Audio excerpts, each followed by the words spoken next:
Come on.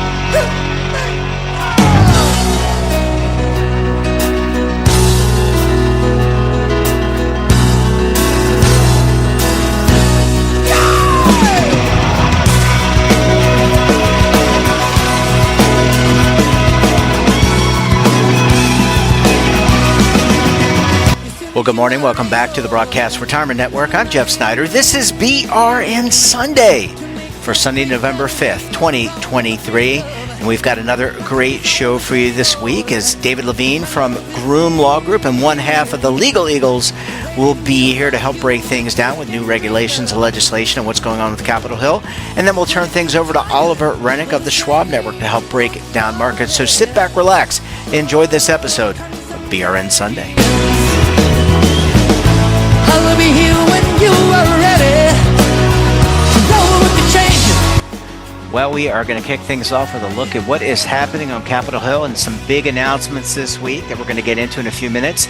David Levine, Kevin Walsh, we know them as the Legal Eagles, but they're both principals with Groom Law Group. That's an employee benefits law firm based in Washington, D.C. Gentlemen, great to talk to you. Thanks so much for joining us on the program this morning. Jeff, as always, it's great to be here. It's been a long week for us. I think we're going to need new reading glasses after this week because of all the stuff that came out, especially in the concept of who is a fiduciary. So with that said, let's kick it off. Yeah, I appreciate that, David. Kevin, I want to come to you, and I should also mention that we'll feature Kevin tomorrow morning on BRN AM, so we'll have a little bit more time to break things down. But Kevin, I want to come to you. Let's talk about the who is a fiduciary, and this goes back to conversations we have every week. We all have talked about ERISA, but there's been some new guidance. So tell us, who's a fiduciary, Kevin? And that's a great question, Jeff. And just, for folks out there, one of the key things in ERISA is understanding if you're a fiduciary, a fiduciary to a plan, a fiduciary to an IRA. Because if you are a fiduciary to a plan or an IRA, then you have to comply with a prudent person standard, and you have an obligation to avoid conflicts of interest. Traditionally, in terms of determining whether you're a fiduciary, there's been a 5-part test for figuring out if you're a fiduciary. And the 5-part test, according to at least the Fifth Circuit, was designed to reflect an understanding that Congress had at the time that ERISA was enacted, way back in 1974, that in order to become a fiduciary, you have to already be in a relationship of trust and confidence with the person you're a fiduciary to. So you think about trust law, you're thinking, okay, I've agreed to be trustee to this trust. Now that I'm already a trustee, I have an obligation to really look after the assets on behalf of the trust beneficiary. The Department of Labor has had some concerns, though, over the years that one-time advice might not satisfy that type of a relationship, or that recommendations to take assets out of plans and open up an IRA might not meet that, or that the purchase of some products like annuities or some models of distribution, like a brokerage model where,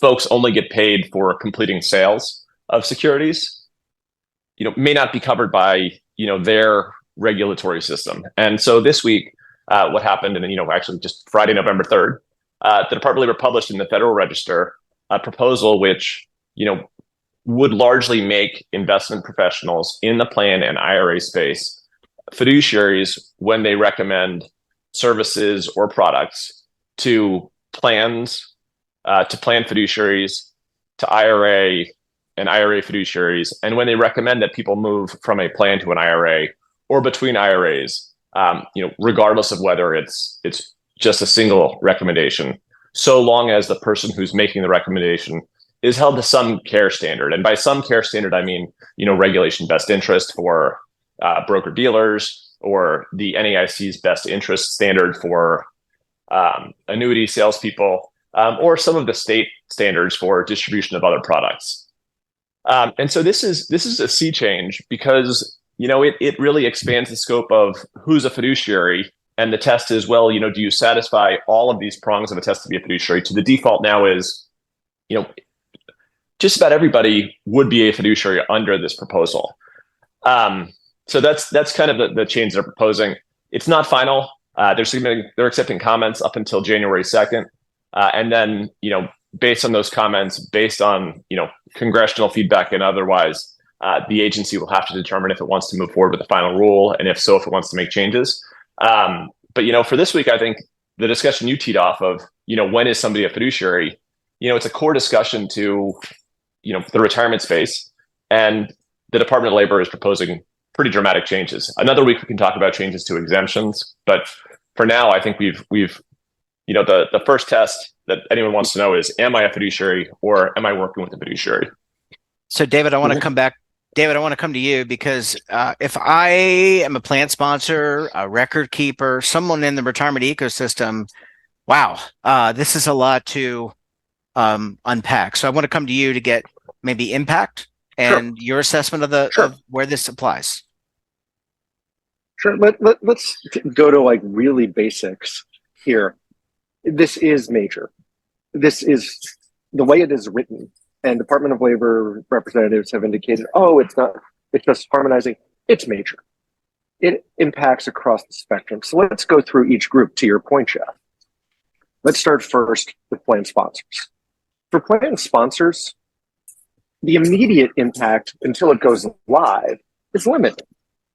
But if the rule goes into effect the way it is and doesn't get knocked out in some way in litigation, it's going to, just like you went through in like 2017, 2018, and then after 2020 with all the Department of Labor iterations. As a plan sponsor, you may see a lot of new service contracts, a lot of new disclosures, a lot of different positioning.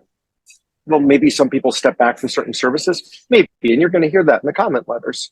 But as a sponsor, it's going to really say, here is the standards. And some people may start to look more like fiduciaries where they weren't. They may say things to you, and you're going to have to say, what roles do I want them in? And how do I deal with the potential or apparent conflicts? And how do I document this? But that's down the line.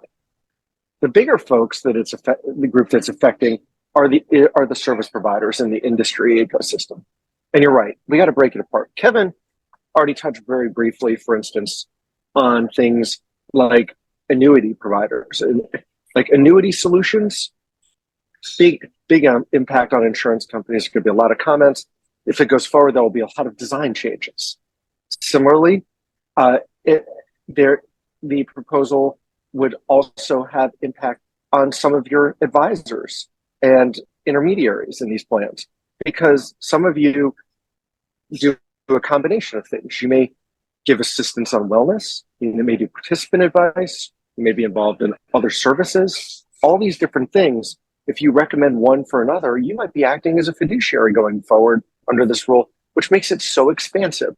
So now is the time to step back and figure out what really is your business, because of the short timeframes that Kevin talked about, and say, okay, what are my lines of business? How might I be impacted? Knowing the rule could change, but because of the short windows, evaluating each of those and saying, is one of these going to be a fiduciary act where it wasn't before, because a number of services might be, and then saying, what's my strategy if I go forward? Because your time may be limited. Similarly, record keepers do a lot of things. They record keep, and TPAs record keep, but they also do things like manage accounts. They do wellness. They do rollovers. And as Kevin said, and that's where I'm going to wrap this, rollovers are a big item and important to keep in mind. If you are an organization that does retirement and wealth management, or even wealth management, these rules would clearly, and they were very specifically written to explain why the DOL thinks it has jurisdiction here, to say their new rules on fiduciary apply to IRAs, which could have big impacts in that market. So simply put, break it down, take it apart, figure out your pieces, identify, would you be a fiduciary, and start to think about your business strategy. Don't jump to change now, but these are early steps, and we're already having those with our clients today. I know Kevin and I already have had a number of conversations on this exact topic with specific clients. And I know both of you gentlemen are headed to the Spark Forum tomorrow. And you think this might come up in conversation when you're talking to people, just in passing? Not at all. No chance. I'm kidding. Of course. I mean, yeah. I'll be sitting in the hallway probably talking about this all day. Yeah, it sounds. Spark has fantastic speakers and fantastic topics, but I feel as though I'm going to end up missing sessions that I would normally want to be at because folks are going to want to talk fiduciary. Well, I look forward to seeing you guys in person. And Kevin, I look forward to talking with you. We're going to pick this back up tomorrow morning on BRN AM. Gentlemen, thanks so much for joining us. We look forward to seeing you at the Spark Forum, and enjoy the rest of your short weekend. Thank you so much. Bye, gentlemen.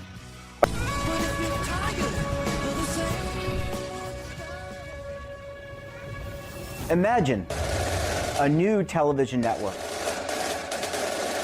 that will make you richer, healthier, and in control of your financial future.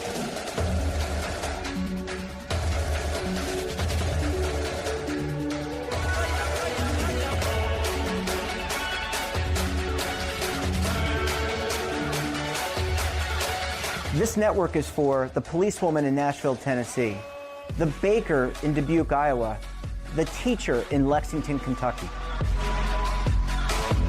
We want to make the idea of savings and retirement culturally relevant. But what do you see as a defining issue of the midterms? Especially for the smaller businesses. I mean, they are the lifeblood of the American economy.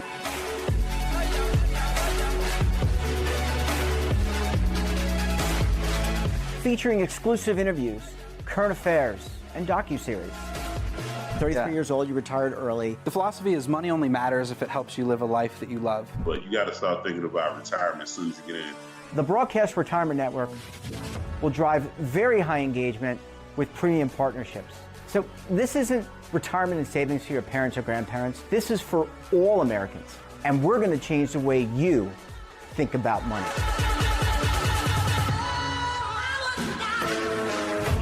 Welcome to the next frontier of retirement and savings. This is BRN, the Broadcast Retirement Network. Welcome back. Now time to break down markets here. Joining us on the line, he is the lead anchor for the Schwab Network, Oliver Renick. Oliver, thanks for stopping by the program this morning. Always, Jeff. Thanks for the offer. Well, I appreciate you accepting. You haven't turned us down yet, and we haven't lost a guest yet, so that's great. Oliver, let's talk about jobs, because Friday, the October jobs report came out. Less jobs created than expected. How did you read it? How did the markets read it this week? Market loved it. Market right now loved everything this week. This was really kind of a seminal week, one of the most important weeks of the year, because there were a lot of big events, top-tier potential catalysts. We had a Treasury plan on how many bonds they're going to sell. We had an FOMC and a Q&A with Jerome Powell. We had some big tech earnings, including Apple, and we had an employment report. So this was pretty much an all-you-could-eat buffet of information, and the market found it pretty tasty. You can kind of debate, I guess, which things were the biggest catalysts or causes for a huge rally in bonds and a huge rally in stocks, but it's all kind of the same, and it basically, per usual, sort of funnels up into the larger subject of inflation versus growth. And the economic data, once again, were very solid. There wasn't anything really that surprising. Obviously, jobs are big number one data print, but they missed a little bit. But last reading was so profoundly positive that our description of the job market doesn't change based on the data this week. It's very resilient. It's very strong. It's growing wages at a healthy clip, but not showing a inflationary wage spiral. The other economic data were generally good. Manufacturing softened up again a little bit, but our services economy is still cranking, still pumping. The consumer generally is still in decent shape, finding ways to navigate a pretty big debt burden, but nothing that's broken American households by any means. And you combine that with, I think, a particularly soft approach from the Fed chair, and you've got a recipe for not just a big rally in stocks, but also a really big rally in bonds, a big decline in the dollar, and effectively the market saying that inflation as a problem is basically done, and the Fed as a threat because of inflation no longer really exists.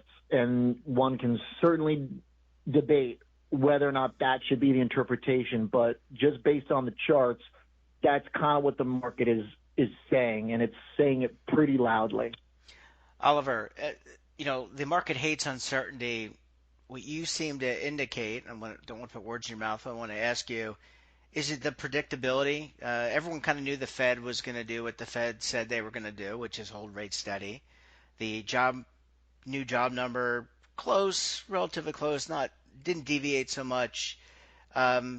Inflation maybe abated overall at the top line, maybe not in certain key categories, but is that predictability sustaining the market? I mean, this was a great kick start to November after we just had a pretty crappy October, right? So it was successive positive days in the market. But is that really based on and built on predictability because the market hates uncertainty? That is a pretty succinct way to think about it. I think that's probably a very accurate kind of starting point, which is that the Fed is telling us they are comfortable basically where they are. And because of that, it does remove a lot of uncertainty, to your point. Now, there is still this kind of argument that the market's not really taking Jerome Powell seriously when he says that he wants to get inflation down to 2%. But it's kind of understandable that the market doesn't think he's going to hike again because inflation's already above his target and economic data are beating expectations. There is no obvious sign that his interest rate decisions of the past 18 months have broken the economy, and he's choosing to stop. So his words are basically balanced between dovish and hawkish. He's tried to ride the fence, but the actions, which are more powerful than words, are very clear that he is prioritizing strength in the economy. As much as he talks about how he wants to get inflation down, he at this juncture does not feel threatened by inflation, or else we wouldn't be pausing and we wouldn't be getting such meandering 50-50 language. The inflation level is still well above his target, and he's not hiking. And he's not even talking about hiking, really. Every time he hints that, we may have to do it again, a reporter will ask him, really? So you're really thinking about hiking? And he's like, no, not really. We'll have to see what happens. So, I mean, that's Fed speak for you. At this point.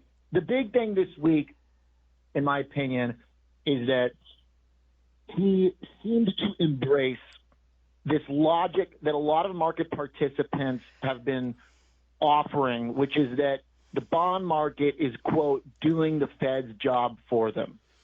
And he seemed to agree with that to some extent. The idea being that Treasury yields moving higher tightens the economy on its own and thus removes the pressure from him to act.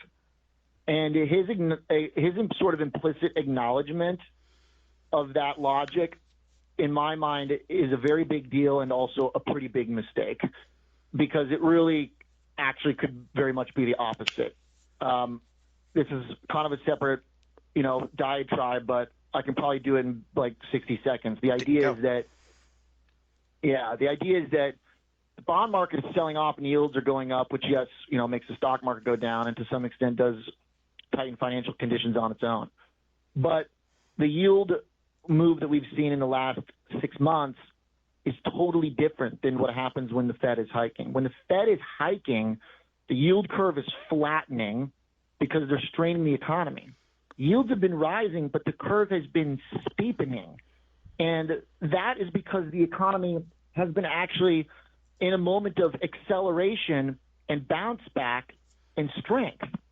And so the bond market is just repricing to a more normal yield to reflect a higher growth environment than was priced in at this point, and also a higher inflation environment.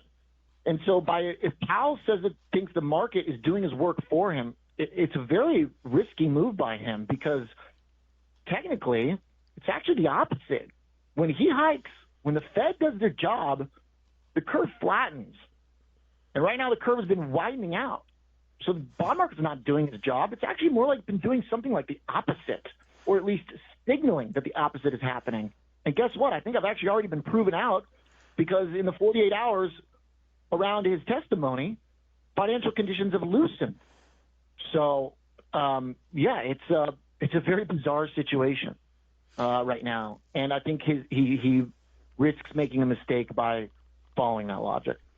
Oliver, I can't let you go without reacting to the conviction of Sam Bankman-Fried. What's this mean for? Doesn't mean anything for cryptocurrency. I know you're not I don't know if words in your mouth, but you're not a crypto hawk, so to speak, or a crypto bull, maybe is the right word. I'm a doubter. Yeah, I'm definitely more a hawk than a bull. Yeah, doubter, cynic. Was never really a. Maybe bear is right, but this is a pretty significant. I mean, I think everyone kind of knew that this was kind of a case that if it went to trial, there might be a conviction. We're not going to argue the merits of the case, but what does this mean for broader cryptocurrency? And also, Oliver, I think the SEC kind of got blown up in terms of the approval of the ETF, the spot ETF, the Bitcoin spot ETF. So I'm wondering, does this settle down the crypto markets? Does it make things better for crypto? I mean, putting bad actors in jail definitely is a good thing. The crypto market's kind of been really tied into this ETF expectation, I think. It's been doing uncharacteristic things relative to the rest of the market, so I do think that it's been very ETF focused. I don't know. I mean, you could argue that reminding everybody that, the second biggest exchange, or at one point biggest exchange, I don't know what FTX actually ended up being, maybe second biggest, or maybe it was the biggest, I don't remember. But either way, the first or second biggest exchange was a big giant fraud. I mean, that's definitely not good sentiment to be reminded of. No, definitely not. But the fact that, every market has its bad actors, I guess, is my point.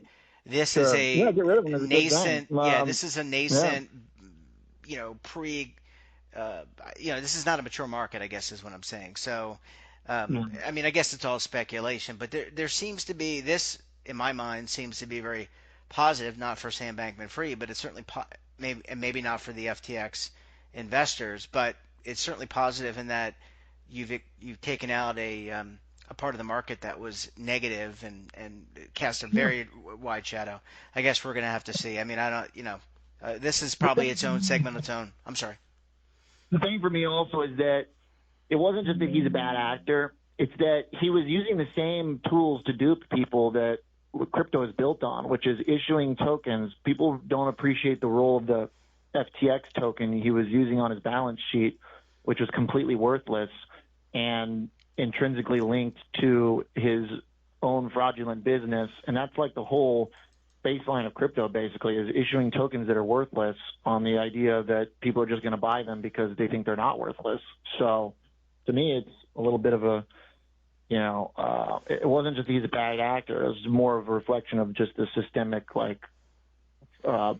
nature of what I think basically all crypto tokens are, essentially. So it is. They still haven't solved for that. I mean, whenever someone brings up blockchain or crypto to me, I still go back to, well, what's behind it? And I'm not intelligent. I mean, I think that it just takes a little. It's a different way of thinking. But look, I don't think this solves it. I think we're going to be hearing more about crypto, and there's going to be a lot more volatility. That's just my personal opinion. Oliver Renick, always great to talk to you. Thanks so much for joining us. Have a great rest of the weekend. We'll talk to you again soon. All right, see you. Bye-bye. And that wraps up this episode of BRN Sunday. Have a topic of interest, someone you think we should talk to? Well, hey, drop us a line. And don't forget, for all the latest curated news in lifestyle, wellness, finance, tech, so much more, all in one place, check out today's edition of our daily newsletter, The Morning Pulse. Want to search our archives, check out our latest content? Well, then visit our website. We're back again tomorrow with another great edition of BRN AM. We'll have a very special guest. Until then, I'm Jeff Snyder. Stay safe, keep on saving, and don't forget, roll with the changes.